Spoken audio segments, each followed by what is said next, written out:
Salve, salve, nação rubro-negra, trazendo mais um vídeo aqui para vocês. Hoje, galera, vamos ver aqui que a imprensa brasileira reagiu ao primeiro jogo do Flamengo com o Sub-20, que empatou aí na raça contra a Portuguesa, né? Vamos ver aí os elogios que ele deu aí com jogadores, né, que destacaram, já outros precisa melhorar. Vamos ver aí o que a imprensa falou. É um Flamengo que a gente vê cada vez menos espaço. Isso não é uma crítica, é uma constatação. É como lidar. O Palmeiras tem dado mais espaço, porque é um nível, é um padrão, é um pensamento diferente do Flamengo. São dois times que estão lá em cima, mas que tratam as coisas de forma diferente. O próprio Boto já falou isso com relação à revelação de jovens. Então, você acredita que esses meninos podem realmente ter espaço durante essa temporada, com o volume de jogos que vai ter, ou realmente vai ser coisa muito pontual? Talvez apareça um Wallace em algum momento, um Everton em algum momento também, como apareceu. E realmente é um Flamengo que não vai dar muita chance para a base. Tudo bem? Tudo bem. Bom, agora oficialmente boa noite, né? Boa noite. Companheiros, fãs de esportes. Para começar, não há nada errado em ser um clube vendedor, porque o Brasil é um mercado vendedor. Até mesmo o clube que mais fatura no Brasil, no mercado mundial, ele ainda é um clube vendedor. Então, você tem 4 grandes pilares de faturamento hoje, que são marketing, né, comercial de uma maneira geral, direitos de TV, match day, que é bilheteria e estádio de uma maneira geral, e negociação de jogadores. São 4 pilares. E você citou o Palmeiras faz isso muito bem, e o Flamengo faz isso muito bem também. Então, você investe na formação de jogadores para usar no time e também para vender. E tá tudo bem, né? Porque nem sempre você vai conseguir dar espaço no time a esses jogadores, porque você tem um elenco qualificado, de jogadores de renome, competitivo. E em relação ao time que jogou hoje, por exemplo, eu não consigo imaginar esses jogadores, todos eles sendo aproveitados ao longo da temporada. Não dá para imaginar. Um ou outro, mas no máximo um ou outro. E tapando um buraco de algum compromisso assim, menos importante. E assim, indo para o banco num jogo aqui e um jogo ali. Por quê? Porque excepcionalmente esse ano, não é nem mais excepcionalmente. Agora. Não existe mais ano atípico no calendário brasileiro, né? Porque a regra é essa. A regra é parar no meio do ano. Atípico é você ter alguma folga. Sim. Então, assim, o Flamengo jogou dia 17 de dezembro.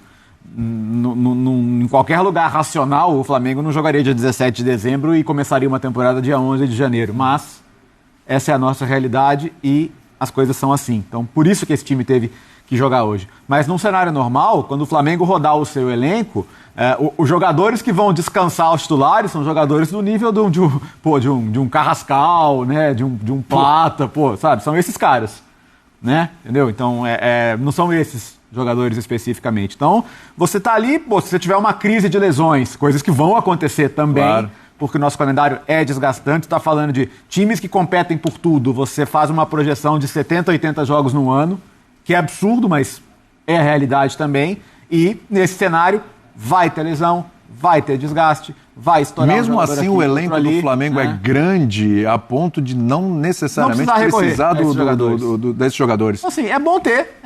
Alguns desses jogadores você pode pensar que vale a pena um empréstimo para ganhar experiência. Você pode pensar em quem vale a pena analisar uma outra proposta ali que vale a pena vender. Eu acho que do time que jogou hoje, sendo bem sincero, assim, o Wallace acho que é um jogador para você não perder de vista, porque ele já demonstrou qualidade. Acho que é um jogador para você fazer um trabalho muito no aspecto mental, de amadurecimento, né? Que ele já demonstrou que precisa de um acompanhamento nessa parte também. Mas, no geral, assim, eu acho que o time de hoje é um contexto muito específico e que, ao longo do ano, a gente vai ver esses jogadores muito pouco. Sim. André, a gente falava... Há um tempo a gente já fala que os campeonatos estaduais, para determinadas equipes, não servem para muita coisa. O Flamengo é uma delas. Flamengo, Palmeiras, Cruzeiro e Galo tem uma rivalidade ali, Inter e Grêmio tem um peso de algumas coisas, mas também, né? Só que a gente falava, e na realidade, na prática, a gente viu algumas situações diferentes. Quando perdia um determinado jogo, perdia o campeonato, vinha uma pressão, alguma coisa em cima do treinador, em cima do elenco, como quando o Flamengo perdeu para o Fluminense o título, da forma que foi, inclusive. Você acha que decididamente esse ano a coisa está mais cristalina, está mais clara? Olha, realmente o estadual, se o Flamengo ganhar ou perder, tanto faz, não tem mais aquela coisa, porque é obrigação, porque é o melhor. Tanto faz mesmo, está muito claro, está muito solidificado mesmo ou ainda não? William, boa noite a todos. Boa noite. Eu acho que existe ainda uma pressão para que o campeonato estadual receba de um clube como o Flamengo um tratamento minimamente relevante. Porque você fazendo o raciocínio ao contrário, um time que pretende ganhar a Libertadores de novo, pretende ganhar o Campeonato Brasileiro de novo, pretende ser campeão das coisas que importam no calendário brasileiro e sul-americano, ele pode não ser campeão estadual? Para mim, ele pode. Para nós aqui, eu acho que... Exato. Ele pode chegar ao final do estadual já tendo uma Supercopa e uma Recopa. Né? Mas... É que sempre teve esse distanciamento daquilo que a gente pensa ou daquilo que às vezes a realidade impõe. Mas eu creio que ainda existe quem entenda que não pode. O Flamengo não pode tratar o campeonato estadual inteiro como seria o correto. Uma pré-temporada. Porque nesse contexto que o Léo mencionou, o time jogou dia 17, hoje é dia 11, o Flamengo está em campo de novo, mas não está. Não. O Felipe Luiz não está no estádio, a camisa... Volta Redonda. Sim. O Bruno Pivetti, o técnico da base, é quem dirigiu o Flamengo hoje. Não é nem o estádio. Exato. Nas estatísticas históricas, o jogo vai estar, né? A camisa está lá, a instituição A camisa, 80 e tantos jogos, esse vai ser o jogo 1. Isso. A camisa jogou. Né? O elenco do Flamengo e a comissão técnica não estavam presentes. E é assim. Num calendário que não considera a pré-temporada, embora esteja ali, né, um período dedicado a isso, de 7 dias, 8, dependendo do lugar, os times eles precisam se virar, porque senão os objetivos que são aqueles principais, eles correm risco de não ser atingidos. Em São Paulo, eu sei que a gente vai poder falar sobre isso mais tarde, existe até uma pegadinha nesse ano, que é a questão do rebaixamento. Sim. Em 8 datas, em 8 datas, um clube grande pode ser rebaixado. Porque o grande em São Paulo vai enfrentar os seus rivais do mesmo tamanho todas as vezes que sejam possíveis. Exato. Os que começaram a se preparar antes, os times menores, vão enfrentar cada um deles um grande. E todo mundo está correndo risco aí. Veja, por exemplo, o Santos já pegou um time que é Série B, mas está sempre brigando com o Novo Horizontino, e o São Paulo jogando com o Mirassol, que é um time de Libertadores. Vamos combinar. Exatamente. Assim, faz sim. Na minha cabeça faz, era isso que deveria ser a norma. Os clubes entenderem com quais jogos eu vou começar a colocar os meus titulares em campo. Depois de tantos dias de trabalho. E é normal que esses jogos sejam os melhores jogos, os clássicos. Né? No caso do Estadual do Rio e de São Paulo, que tem 4 grandes em cada um, você pode fazer essas escolhas. Né? Mas que escolha o Corinthians, para falar do Campeonato Estadual, poderia fazer hoje contra a Ponte Preta na estreia, Corinthians que jogou além do dia 17, 21. Jogou no dia 21. Exatamente. Cruzeiro, ontem. Então, o André Ramalho, zagueiro do Corinthians, até deu uma entrevista dizendo a única coisa boa é que você não tem tanto tempo assim para se descondicionar. Porque o seu período sem jogos ele não é tão grande. Então você fica só um pouquinho fora de forma. Só que chega uma hora que o preço físico acumulado cobra, é óbvio. Então eu gostaria de ver mais clubes grandes fazendo o que o Flamengo fez. Nem que seja só por uma questão de não dá para ser de outro jeito, né? A gente sabe, tem o exemplo do Atlético Paranaense, que trata o Campeonato Estadual dessa maneira já há algum tempo. Já há algum tempo. E eu entendo que é assim, ou existe pré-temporada, ou a primeira competição do ano se transforma na pré-temporada. Não há como ser feito de outro jeito. Mas, mesmo com as reduções nas datas, os estaduais ainda estão aí. Alguns deles ainda são responsáveis por direitos de televisão valiosos, consequentemente premiações que são importantes. E por causa disso, existe no calendário a obrigação de determinados clubes de colocar em campo os seus principais jogadores. Mas vão fazendo conforme dá. E eu não acho que deveria ser de outro jeito. Eu fico curioso para saber como é que vai ser a relação do torcedor com este fato de, pela primeira vez, o estadual ser decidido com o brasileiro em andamento. Sim. Porque, de repente, assim, você pode ter um caso em que um time começou o brasileiro muito bem e, beleza, perdeu o estadual, mas a gente começou bem o brasileiro, Não vamos criar uma crise agora porque a gente, de fato, está bem no começo da temporada. E se acontece o inverso? De não você começa mal o brasileiro, mas ser campeão estadual. Aí, de repente, você ganha um fôlego, um gás para tentar se recuperar no brasileiro. Eu tento ver o copo meio cheio aqui. Né? Mas eu fico pensando no inverso. Qual que é a prioridade? O que é melhor no começo do ano? Começar bem o brasileiro ou ganhar o estadual? Claro que o ideal é tudo. Mas o ideal é começar bem o brasileiro. O ideal é começar bem o brasileiro. Desculpe, Leque, sempre tem casos e casos, né? O Corinthians não ganhava... O Corinthians vem de um ano em que ele conseguiu 2 troféus. Né?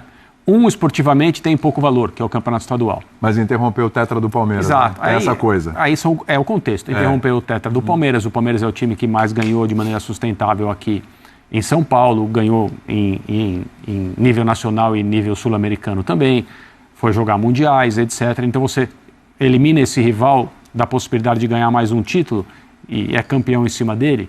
Aí depois, por uma coincidência, na Copa do Brasil, que é o outro troféu que o Corinthians ganhou, o Corinthians também eliminou o Palmeiras no caminho do torneio. E aí você tem alguma coisa que faz com que o torcedor fale, meu time foi campeão 2 vezes.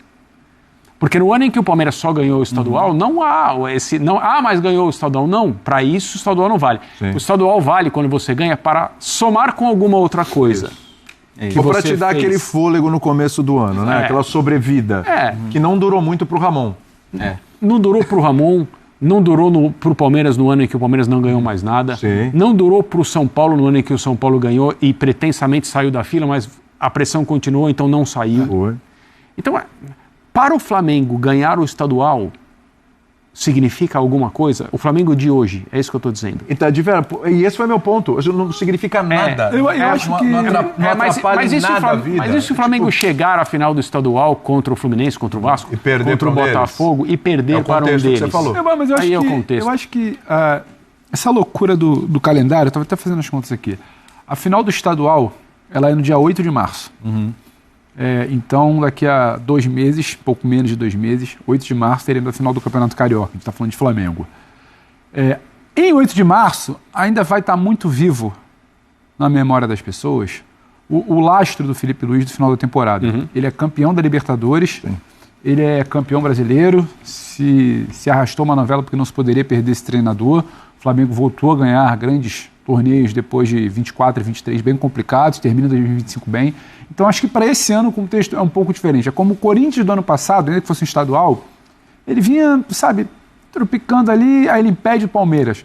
O Palmeiras talvez tenha uma relevância maior ganhar o Paulista esse ano, ainda que vai brigar pelas mesmas coisas do Flamengo, do que o Carioca para o Flamengo. Porque o Palmeiras termina uma temporada pressionada e vem de um ano que investiu muito e não ganha nada. O Flamengo, ele vai estar, nesse início de ano, olhando para a Supercopa com o Corinthians, ele vai estar olhando para a Recopa com o Lanús, ele vai estar olhando para as 4 primeiras rodadas do Brasileiro, largar bem, que é o que interessa para ele, que elas vão acontecer antes da final do Campeonato Brasileiro, e não necessariamente ele entrou em campo hoje, arrancamos um pontinho ali no final. Não, o pontinho no final foi importante para a molecada não voltar no ônibus lá de Volta Redonda para o Rio Triste. Isso. O pontinho foi importante para isso, para não baixar a guarda de ninguém, o Boto, que foi o único do staff profissional do Flamengo que foi lá, não voltar triste com a molecada, para eles ficarem um pouquinho melhor na fita com o chefe. Claro que o cara que parou para até voltar Redonda assistir esse jogo, ele tinha direito de ficar chateado porque ele quer sempre ver a camisa do Flamengo ganhar. Agora, fora isso, o papo do Flamengo, ele é outro e ele tem que ser outro. Ninguém está falando que o Flamengo pode se dar o luxo de perder clássico na primeira fase. Ninguém está dizendo que quando jogar quartas de final, ida e volta de semi e final, o Flamengo não vai entrar para ganhar. Vai sim. Eu acho que o Flamengo tem 7 decisões. Até estava contando aqui até essa final. É uma pena porque em menos de 2 meses, o ano acabou de começar, o Flamengo já tem 7 decisões. Porque ele tem Supercopa, ida e volta da Recopa. São 4 partidas de matemática. 1, 2, 3, 4. É isso, 4 partidas de matemática carioca. Isso tudo até 8 de março. Ou seja, até 8 de março, o Flamengo já entrou pelo menos 7 vezes em campo à vera, mais as 4 rodadas do Brasileirão. Então estamos falando de 11 jogos. Em 2 meses, o Flamengo já entrou à vera em campo, 11 jogos. Então, em algum local ali, se você tiver que modular, é igual aquele papo, mas tem que ganhar tudo, Copa do Brasil, Libertadores e Brasileiro, às vezes não dá. Porque às vezes você tem que negociar com alguma coisa. Se o Flamengo vier negociar, tropeçou aqui numa semifinal, perdeu pro Vasco, pro Botafogo, pro Fluminense, perdeu a final pro Fluminense, perdeu a final pro Botafogo. Se o Flamengo negociar isso, não vai ser o fim do mundo. Não. Talvez seja uma outra leitura, por exemplo, pro Palmeiras no Campeonato Paulista, pela forma como vira o ano. Agora, não acho que a gente tem que sentar e olhar para esse calendário insano e virar e falar, olha, hoje já é, Vera, a gente já vai ter que falar isso do Corinthians, porque o Corinthians... Então, é isso, galera. Chegamos a um fim de vídeo aqui no canal, né? Vimos aí a imprensa falando um pouquinho sobre esse jogo aí com o Sub-20 do Flamengo. O Flamengo ainda não se representou. Vai se representar segunda-feira, né? Para poder aí já fazer aí o planejamento para os próximos jogos, né? O Flamengo tem uns jogos importantes, né? Até valendo o título, que é o caso da Supercopa e a Recopa. Então, o Flamengo precisa se planejar, né? Vai ter uma sequência de jogos bem difícil, um atrás do outro aí, né? Tanto Carioca, depois Supercopa, Recopa, Brasileirão logo em seguida, e assim consequentemente, também Copa do Brasil, Libertadores, e vai ser loucura uma atrás da outra. Então o Flamengo precisa se manter firme aí, organizado, para poder, quem sabe aí, vencer esses títulos tão importantes. Se você gostou do vídeo, galera, já deixe seu like aí, se inscreva no canal e até o próximo vídeo.